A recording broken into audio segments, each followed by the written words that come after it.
December 1944, the Hürtgen Forest. A German Oberst stands in a bunker 40 meters behind the front line, examining a peculiar rifle through his monocle. The weapon looks wrong. Civilian, amateur. The scope mounted on top is a Unertl 8X, the kind you'd find on a county fair shooting range in Kansas, not a battlefield where men die in the mud. He laughs. His adjutant laughs. They pass the rifle between them like a joke. This trophy taken from a captured American position. 3 days later, that same Oberst is dead. Single shot. Through a gap in sandbags barely wider than a fist. Distance, 470 yards.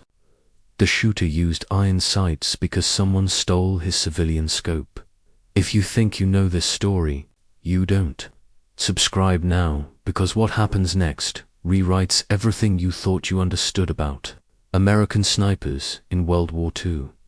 His name was Technical Sergeant Raymond Clarke, and the United States Army didn't know what to do with him. Clarke arrived in Europe in September 1944 with the 28th Infantry Division, part of the massive wave of replacements flooding into units that had been bled white since Normandy.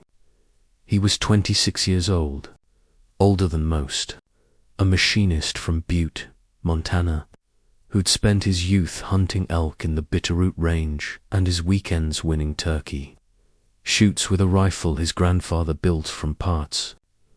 When the draft finally caught him in early 1943, he'd already logged more hours behind a scope than most infantry instructors would see in their entire careers. But the Army doesn't care about elk. The Army cares about protocol, standard issue for American riflemen, the M1 Garand. 8 rounds, semi-automatic, reliable, loud. It pings when the N-block clip ejects, a metallic sound that tells every German within 100 yards exactly when you're reloading. For most infantry, this trade-off makes sense. Volume of fire wins firefights. Clarke hated it immediately. He requested a Springfield 1903 bolt action, 5 rounds, the same rifle American snipers carried when the Army bothered to deploy snipers at all. His platoon sergeant, a man named Kowalski who'd survived North Africa and Sicily, looked at him like he'd requested a medieval crossbow. You want to give up 7 rounds and go back to a bolt gun? In this war, Clarke's response was simple. I don't miss. Kowalski denied the request. So Clarke spent the next 3 weeks being exactly average, competent enough not to draw attention, quiet enough to be forgettable. He fired his Garand when ordered, kept his head down during the advance through Luxembourg, and waited.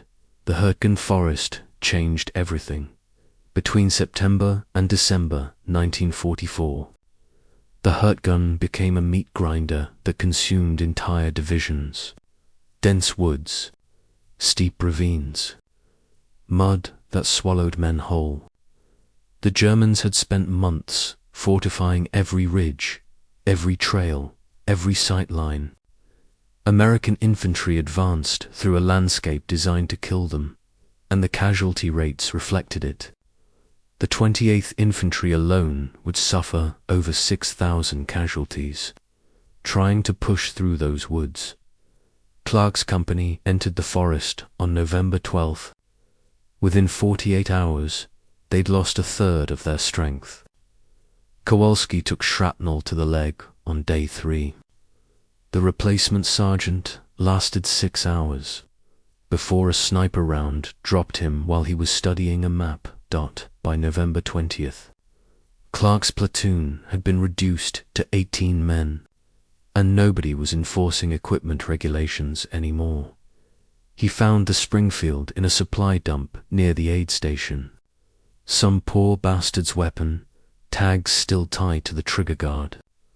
Clarke removed the tags, said a quiet prayer for whoever hadn't made it out, and claimed the rifle as his own. Then he did something that would have gotten him court-martialed under normal circumstances. He wrote home, The letter reached Butte in early December. His wife Ellen read it twice, then walked to the hardware store where Clarke had worked before the war. The owner, a man named Dutch Hendricks, who'd known Clarke since he was 12, listened to what she needed. Then he went into the back room and returned with a wooden case that hadn't been opened in 2 years. Inside was the Unertl 8X scope Clarke had used to win the Montana State Shooting Championship in 1941. Target scope, civilian grade, the kind of precision instrument you'd never see in military service because it was too delicate, too specialized, required too much maintenance. Dutch packed it carefully. Ellen added a letter. The package arrived at a field postal station in Belgium on December 8th, marked for Technical Sergeant Raymond Clarke, 28th Infantry Division. By that point, Clarke had been in the Hürtgen for 26 days and had 43 confirmed kills using iron sights alone. The scope would make everything worse. Clarke mounted the Unertl on December 9th, in a foxhole so cold his fingers went numb working the screws. The scope had traveled 4,000 miles through military postal systems that treated packages like ammunition crates. He half expected it to be shattered. Instead, when he looked through the eyepiece and adjusted the focus, the German positions across the ravine jumped into crystalline clarity. He could see their faces. That was the problem nobody talked about. Iron sights at 400 yards turned men into shapes. Targets. The scope turned them back into humans. He could see a German observer smoking a cigarette, see the steam rising from a coffee cup, see the way a machine gunner's hands shook from cold as he loaded a belt. Clarke took his first shot through the Unertl at 0647 hours on December 10th. German forward observer. Distance 520 yards. Clean kill. The man's coffee cup fell, still steaming, into the snow. The second shot came 8 minutes later. Different position. 600 yards. An officer studying maps in what he thought was a concealed observation post.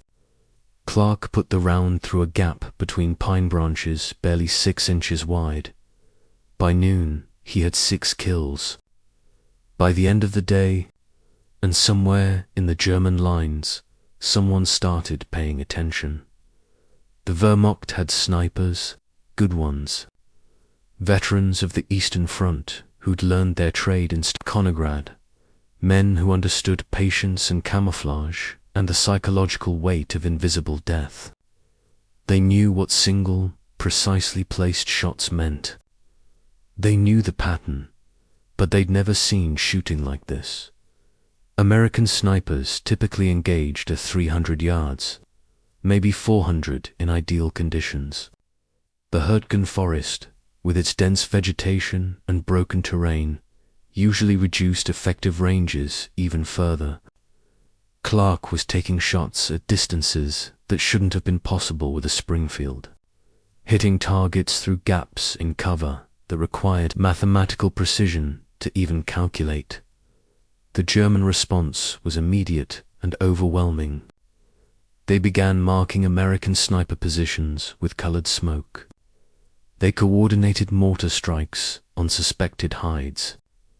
They moved an entire sniper section, 6 men, to the sector opposite Clarke's position with one objective: find him.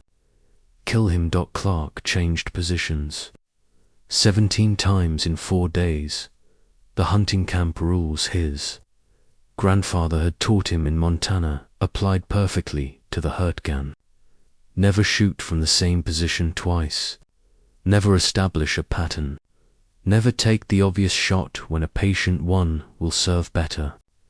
The Germans were looking for an American sniper behaving like an American sniper.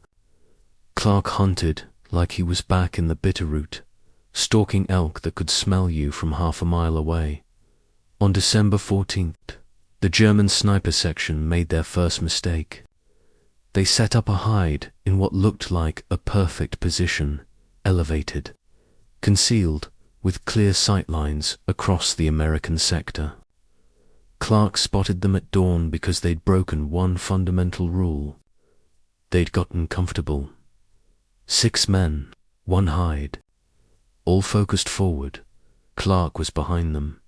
The mathematics were brutal. 6 shots, 6 targets. He had to assume at least one would react, locate him, return fire. Bolt-action rifle.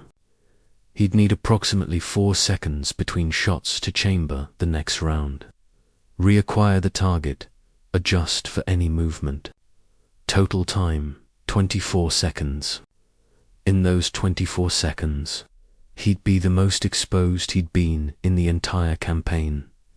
He took the first shot at 612. The German spotter dropped. By the time his body hit the ground, Clarke had chambered the second round. The next man turned, searching for the source. Clarke put the bullet through his ear. Third round, fourth, the remaining 2 Germans realized the shooting was coming from behind. One tried to run. The other tried to return fire. Neither succeeded. 6 shots. 6 kills. 19 seconds. The hide went silent. Clarke disappeared into the forest, relocating before German artillery could respond. He moved 300 yards, found a new position, and settled in to wait. 20 minutes later, the German artillery barrage began, pounding the area where he'd been. He counted 47 shells. They really wanted him dead. The kill board became a problem on December 16th. Every rifle company kept informal tallies. Most confirmed kills. Most enemy equipment destroyed. Gallows humor and competition helped men survive. Clarke's platoon had started marking his confirmed kills on the side of their bunker. By mid-December, the number had reached 80-3. It drew attention. First from company, then battalion, then a visit from a division intelligence officer who wanted to know if the numbers were real, and if so, how. Clarke showed him the Unertl scope. The intelligence officer, a captain from Philadelphia who'd probably never fired a rifle outside of basic training, held it like it might explode. "This is civilian equipment." Clarke nodded. "Yes, sir. Where did you get it?" "My wife sent it from Montana." The captain's expression cycled through confusion, disbelief, and something approaching awe. He looked through the scope, adjusted the focus, then looked at Clarke with new understanding. "You've been using this in combat?" "Yes, sir." The captain wrote something in his notepad, then looked at the kill board. He counted the marks twice. "How accurate is this number?" "Conservative, sir. Those are only the ones we could confirm." The captain closed his notepad. He didn't confiscate the scope, didn't file a report about equipment violations. Instead, he asked one question. "How many more Germans can you kill with this thing?"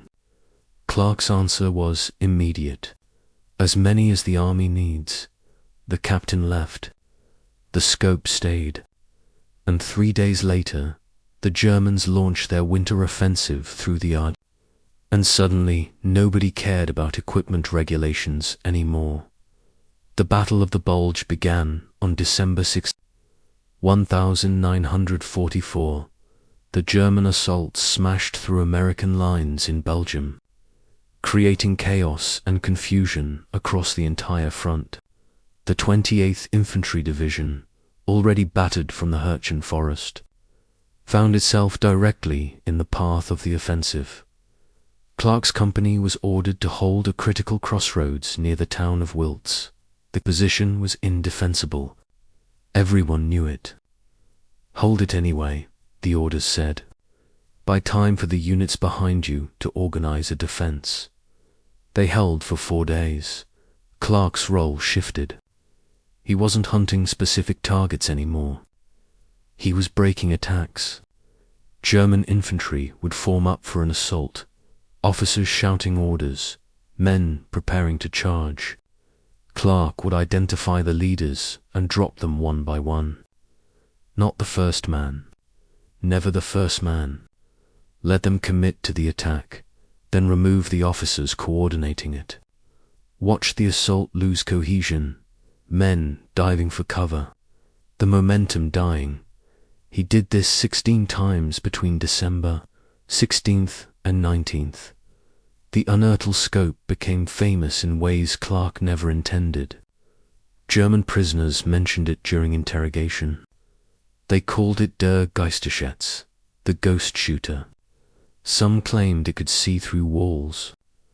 Others swore it never missed. The myths grew more elaborate with each retelling until the scope itself became the weapon. Not the man behind it, Clarke found this darkly funny. The Germans had excellent optics, scopes that were probably superior to his Unertl in some ways.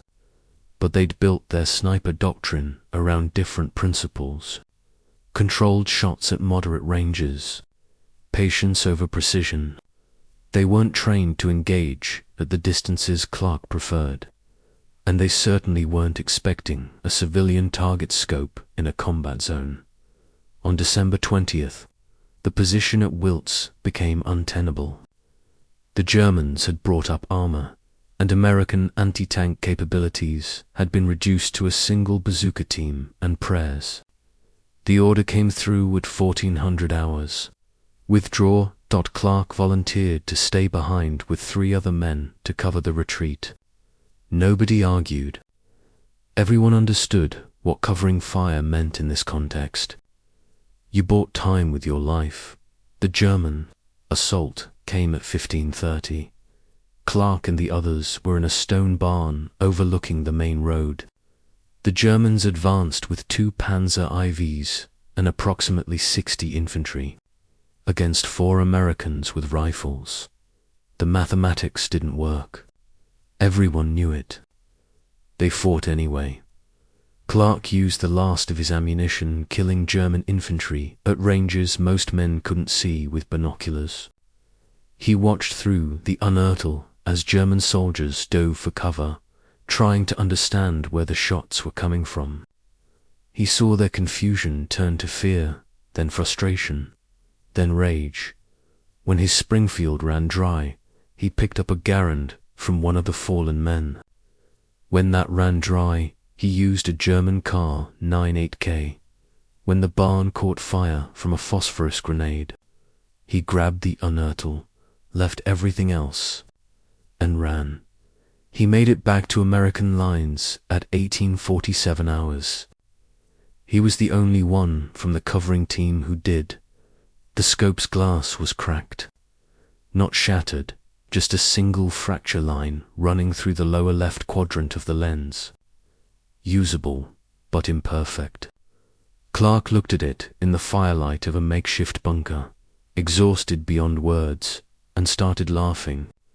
He laughed until tears came, until the other men looked at him with concern, until someone offered him a cigarette and told him to get some sleep. The civilian scope from Montana, the one German officers had mocked, had survived 21 days of combat in the worst conditions the European theater could produce. It had cracked, finally, but it hadn't broken. Clarke kept using it. The Bulge continued through January. Clarke's company was pulled out of Wiltz and folded into the defensive lines around Bast. By Christmas Day, he'd stopped counting his confirmed kills. The number had become meaningless. He was just another exhausted infantryman trying to survive. But the Germans were still looking for him. On December 28th, Clarke was asleep in a captured German bunker when an artillery barrage began. Not random fire. Precision strikes. Walking toward his position. Someone had pinpointed where he was. He grabbed the Springfield and the Unertl and ran. Behind him, the bunker disappeared in a cascade of explosions. He made it 50 yards before shrapnel from a tree burst caught him in the left shoulder. He kept running. Made it another 100 yards before blood loss and shock dropped him in the snow. An aid man found him 20 minutes later. Clarke was still conscious, still clutching the rifle. The medic tried to take it. Clarke refused, held on with his good hand even as they carried him to an aid station, even as they cut away his jacket and started working on the shoulder wound. "The rifle goes where I go," he kept saying. "The rifle goes where I go." They evacuated him to a field hospital on December 20. The doctors said he'd live but wouldn't return to combat. Shrapnel had severed muscle tissue in his shoulder. He'd regain most function, but the fine motor control needed for precision shooting probably gone. Clarke was sitting in a hospital bed when a colonel from Division Intelligence visited him on January 3rd, 1945. The colonel carried a file folder and the kind of carefully neutral expression officers use when delivering information that might destroy someone. He opened the folder. Inside were reconnaissance photographs, German positions in the Hürtgen and around Bast, dozens of images, all marked with small red circles. "Know what these are?" the colonel asked. Clarke studied them, shook his head. "These are locations where we found German KIA that matched your reported engagement distances and trajectories. Intelligence went through every after-action report from your company for the past 2 months. They correlated them with prisoner interrogations, captured documents, and these photos." The colonel turned the page. More photographs. More red circles. Your confirmed kill count. The number on that board your platoon kept. It was wrong. Clarke felt something cold settle in his stomach. Wrong how? "Conservative," the colonel said. "Very conservative. Based on what we can verify through multiple sources, including German casualty reports, your actual number is somewhere between 240 and 270 kills." The room went quiet.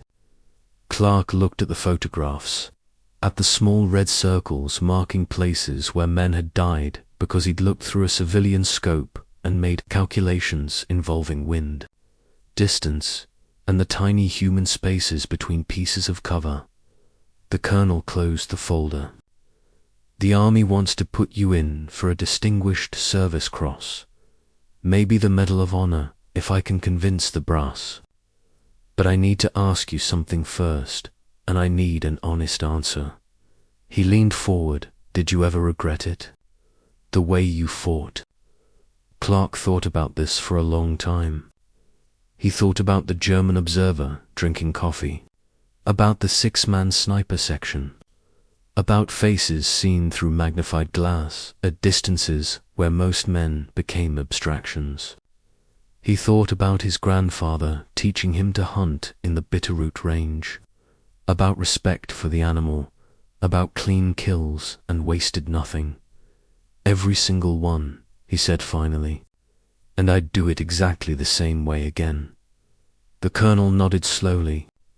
"That's what I thought you'd say.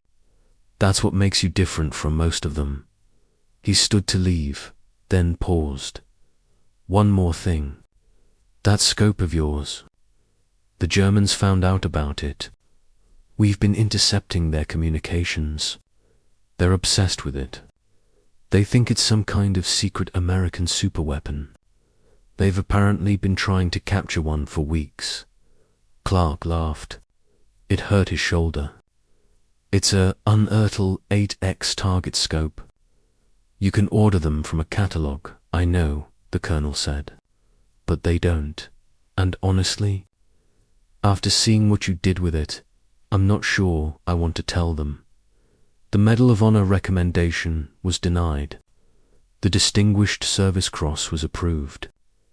Raymond Clarke received it in a ceremony at a hospital in France on February 14th, 1945. By that point, his story had spread through the division. The civilian scope, the kill count, the ghost shooter who'd terrorized German positions for 2 months straight. But the ceremony wasn't what mattered to Clarke. What mattered arrived 3 days later, a package from Montana. Inside was a letter from Ellen and a replacement scope. Another Unertl 8X. Dutch Hendricks had located one through his network of shooting competition contacts. This one was pristine, factory fresh.